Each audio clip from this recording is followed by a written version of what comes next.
வாழ்க வளமுடன். ஓம் நமச்சிவாய. அனைத்து தமிழ் உள்ளங்களுக்கும் வணக்கம்.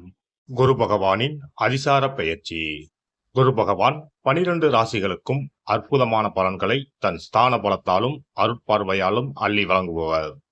அதனால்தான் குரு பார்க்க கோடி நன்மை என்பார்கள்.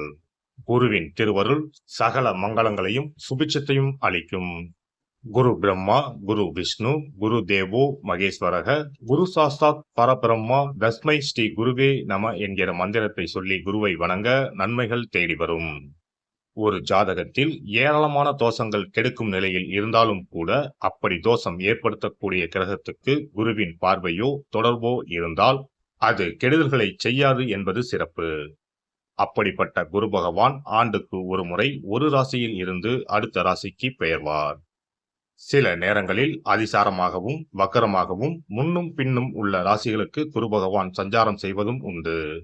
அந்த வகையில் தற்போது தன் பகை வீடான மிதுன ராசியில் சஞ்சாரம் செய்யும் குரு பகவான் அதிசாரமாக கடக ராசியில் பிரவேசித்து உச்சமடைய போகிறார். வரும் அக்டோபர் மாதம் 18ஆம் தேதி கடகத்தில் பிரவேசிக்கும் குரு பகவான் டிசம்பர் 5ஆம் தேதி வரை அங்கேயே தங்கியிருந்து பலன் தரப்போகிறார். அதன் பின் வக்கரமடைந்து மிதுன ராசிக்கு திரும்புவார். இதில் குரு பகவானின் அதிசார காலம் மட்டும் என எடுத்துக்கொண்டால் 48 நாட்களுக்கு குரு கடகத்தில் பூர்ணமாக சஞ்சரித்து அற்புதமான பலன்களை தரப்போகிறார். அடுத்த ஆண்டு நிகழும் குரு பெயர்ச்சிக்கு பின்னர் ஓராண்டு உங்கள் வாழ்க்கை எப்படி இருக்கும் என்பதற்கான முன்னோட்டமாக இந்த 48 நாட்களும் அமையும் என்றால் அது மிக இல்லை. அந்த வகையில் இதில் அற்புதமான பலனை பெறப்போகும் ராசிக்காரர்கள் என்றால் முதலில் மிதுன ராசியை சொல்லலாம். ஜென்ம குருவாக இருந்தவர் தனஸ்தானத்துக்கு நகர்வது நல்ல மாற்றமாகும். கன்னி ராசிக்கு லாபஸ்தானத்தில் அமர்ந்து உற்சாகத்தை கொடுக்க போகிறார். விருச்சிக ராசிக்கு 9இல் அமர்ந்து ஆசுவாசப்படுத்தப் போகிறார். மகர ராசிக்கு 7இல் அமர்ந்து ஆனந்தமான வாழ்வை தரப்போகிறார். மீன ராசிக்காரர்கள் கஷ்டங்கள் நீங்கி சுகமான வாழ்வை அனுபவிப்பார்கள். மற்றபடி தனகாரகரான குரு பகவான் உச்சம் அடைவதால் உலகெங்கும் பணத்தட்டுப்பாடு ஓரளவு நீங்கும். வாரா கடன்கள் வங்கிகளுக்கு அதிகம் வசூலாகும். மழையளவு உயரும். உணவுப் பொருள் உற்பத்தி அதிகரிக்கும். விருச்சிக ராசியை குரு பகவான் பார்ப்பதால் பூமி விலை உயரும். ரியல் எஸ்டேட் சூடுபிடிக்கும். மருந்து பொருட்களின் விலைகள் குறையும். குரு பகவான் மகர ராசியை பார்ப்பதால் அந்நிய முதலீடுகள் அதிகரிக்கும்.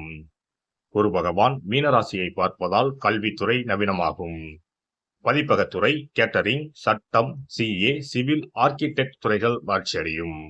இந்த அதிசார பெயர்ச்சியால் உங்கள் வாழ்வில் வளமும் நலமும் செல்வ செழிப்பும் பெற்று வாழ்வில் உயரிய நிலையை அடைய எல்லாம் வல்ல எம்பெருமானை வேண்டி விரும்பி கேட்டுக்கொள்கிறேன்.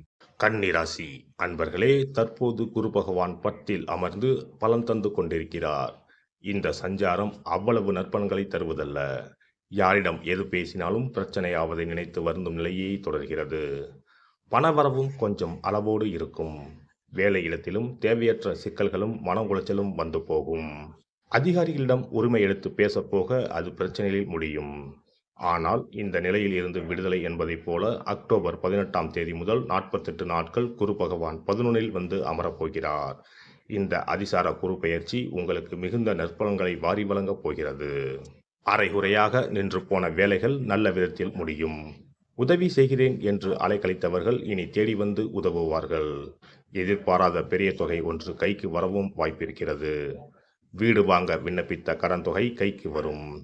புதிய வீடு அல்லது நிலத்தை கிரயம் செய்யவும் வாய்ப்புண்டு.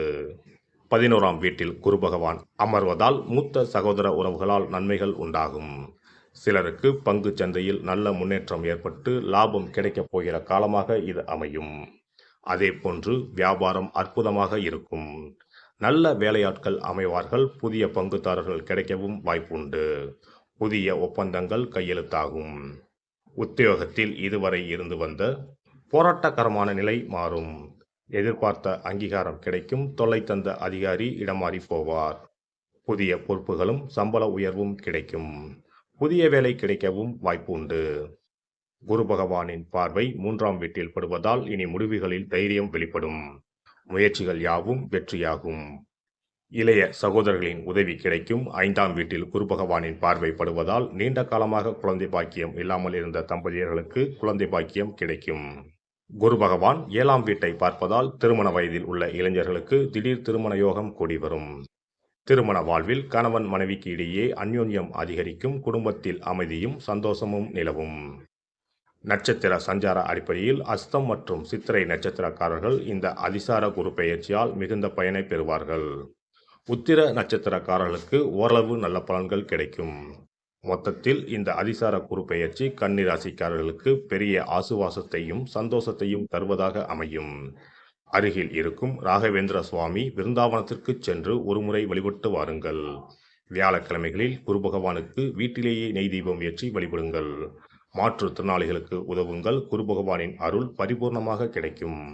சிறப்பு தொகுப்பு: தோஷங்களை நீக்கும் கற்பூர பரிகாரம்.